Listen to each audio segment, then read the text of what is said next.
There are corners of this earth where the map simply stops, places where modern laws do not apply, where a handshake is met with a spear and a drone is met with a volley of arrows. We like to think we have conquered the globe, that every inch of land has been photographed, catalogued, and connected to the internet. But we are wrong. In the deep Amazon, the remote Andes, and the forgotten islands of the Indian Ocean, there are people who have rejected us entirely. They are the unreal humans, communities that have evolved not to welcome outsiders, but to hunt them. To them, we are the aliens. We are the threat, and to protect their world, they are willing to kill. Today, we are traveling to the edge of the known world. We will look at 6 forbidden tribes. Some are cannibals, some are invisible ghosts in the forest. All of them have one rule: do not enter. Welcome to the Forbidden Zone. Our first stop is perhaps the most famous and most deadly island on the planet, North Sentinel Island. Technically, it belongs to India. Realistically, it belongs to a people who have lived there for 60,000 years, completely cut off from the rest of humanity. The Sentinelese are the most isolated tribe on Earth. They are not lost. They know exactly where we are. They watch our ships pass. They see our planes. But they have made a choice. They want nothing to do with us. The Indian government has established a 3-mile exclusion zone around the island. Why? Because the Sentinelese have a zero-tolerance policy for visitors. In 2006, 2 fishermen drifted too close while sleeping in their boat. The Sentinelese didn't ask questions. They didn't offer help. They killed both men and buried them in the sand. When a helicopter tried to retrieve the bodies, it was met with a hail of arrows. But the most tragic story happened recently, in November 2018. An American missionary, John Allen Chow, felt called to bring Christianity to the island. He paid local fishermen to smuggle him past the Navy patrols. He approached the beach alone, holding a Bible, shouting, "My name is John, I love you and Jesus loves you." The response was swift. A young boy shot an arrow that pierced his waterproof Bible. John retreated, but he went back the next day. The fishermen saw the tribe dragging John's body across the sand with a rope around his neck. They left him there as a warning. We cannot judge them by our laws. To them, John was an invader carrying an invisible weapon, disease. Their isolation means they have no immunity to the common flu or measles. One handshake could wipe out their entire civilization. Their violence isn't just aggression, it is a quarantine enforced by arrows. They are fighting for their existence. Deep in the jungles of southeastern Papua, Indonesia, lies a world that looks like it belongs in a fantasy novel. Here, the people do not live on the ground, they live in the sky. This is the home of the Korowai. Until the 1970s, they didn't know anyone else existed on Earth besides them. To survive the humidity, the pests, and most importantly, enemy tribes, they built their homes up to 140 feet in the air, higher than a 10-story building. Imagine climbing a slippery pole every single day to get to your front door. One slip means death. But for the Korowai, the ground was even more dangerous. For generations, they lived in fear of kakua, witches. Korowai culture is steeped in a belief system of justice that, to outsiders, sounds like a nightmare. They believe that mysterious deaths are caused by kakua, male witches who take human form and eat the victim's insides. To punish a kakua, the tribe must execute him and then eat him. It is a system of reciprocal justice. You ate our friend, so we will eat you. Now, we must be careful here. In recent years, reports suggest that some of this cannibalism is exaggerated for tourists and TV crews. The Korowai are smart. They know what Westerners want to see. But the history is real. The fear of neighboring tribes was real, and their isolation created a society where height was the only defense against a violent death. Today, logging companies are encroaching on their land. The treehouses are coming down. The Korowai are slowly moving into settlements, trading their stone axes for metal knives. But deep in the forest, there are still clans who refuse to come down, who watch from the canopy, silent and hidden, waiting for the intruders to leave.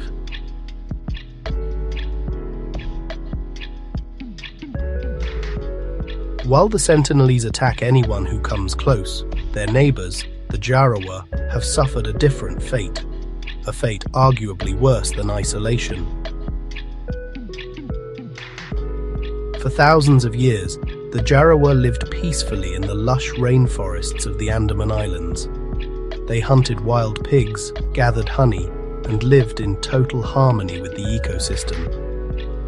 But in the 1970s, something terrible happened. The Great Andaman Trunk Road was built. This road sliced right through the heart of their territory. Suddenly, the Jarawa were not alone. Trucks, buses and tourists began to flood their world, and with them came a sickening new industry: human safaris. Tour operators began promising tourists a chance to see wild tribes. Like animals in a zoo, the Jarawa were lured to the roadside with biscuits and bananas.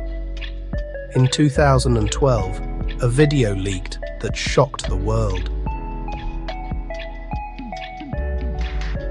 It showed a police officer, someone meant to protect them, ordering semi-naked Jarawa women to dance for tourists in exchange for food. The Jarawa are not violent by nature, but they have been pushed to the brink. They have attacked construction workers.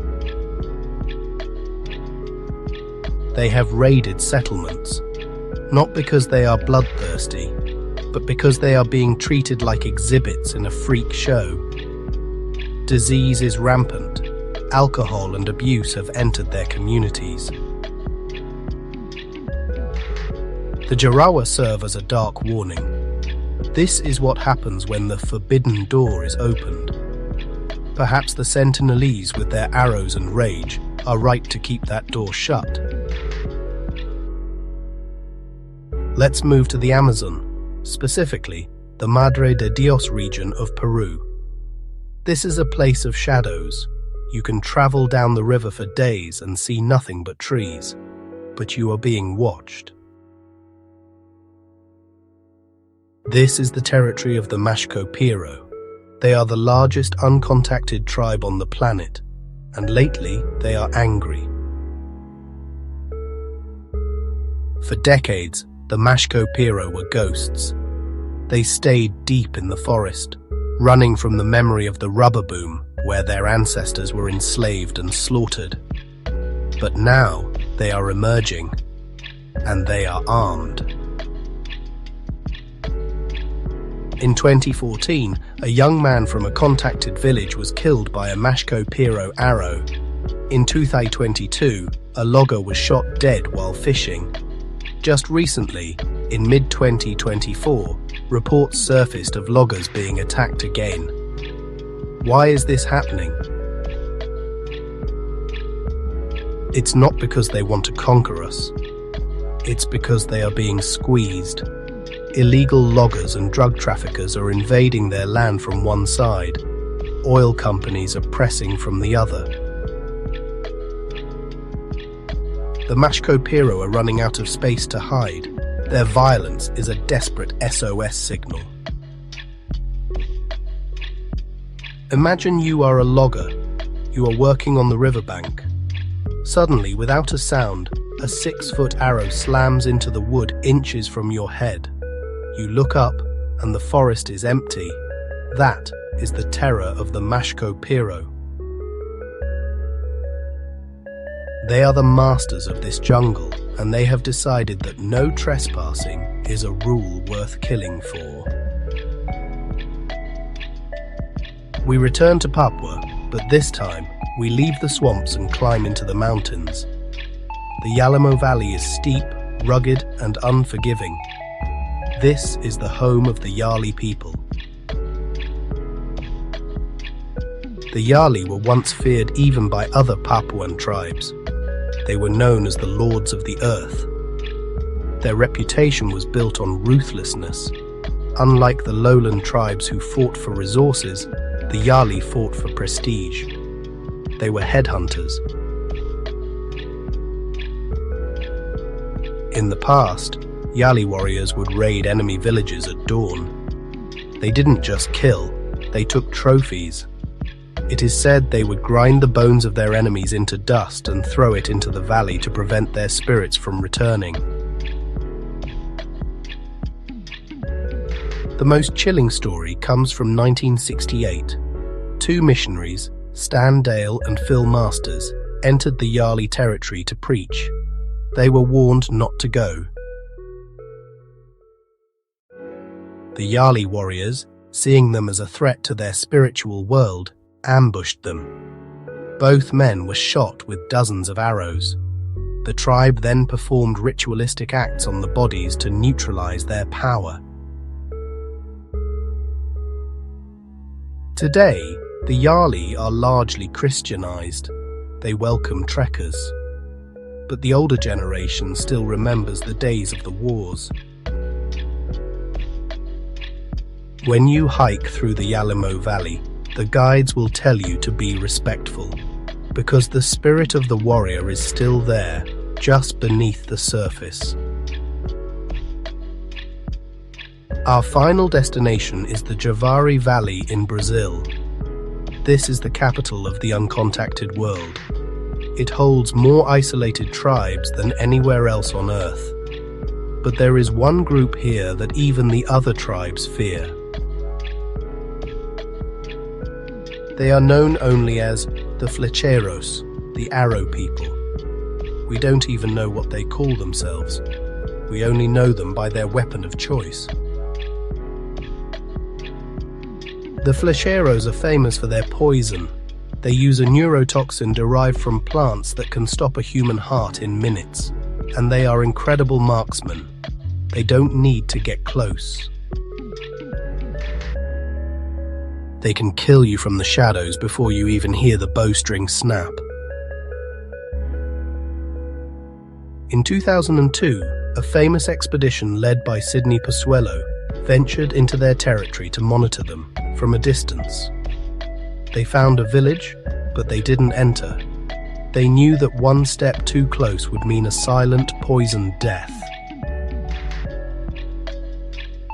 The Flecheiros have attacked illegal gold miners and loggers who strayed into their rivers. In the 1980s, it was open warfare. Today, Brazil's agency FUNAI tries to protect the perimeter, but the jungle is too big to police. The Flecheiros represent the ultimate rejection of our world. They have seen what we bring: destruction, noise, disease, and they have chosen the arrow. They are the guardians of the last wild places. 6 tribes, 7 different corners of the world, but they all tell us the same story. We call them unreal because their lives seem impossible to us. How can anyone live without phones, without hospitals, without the internet? But perhaps we are the ones who have lost touch.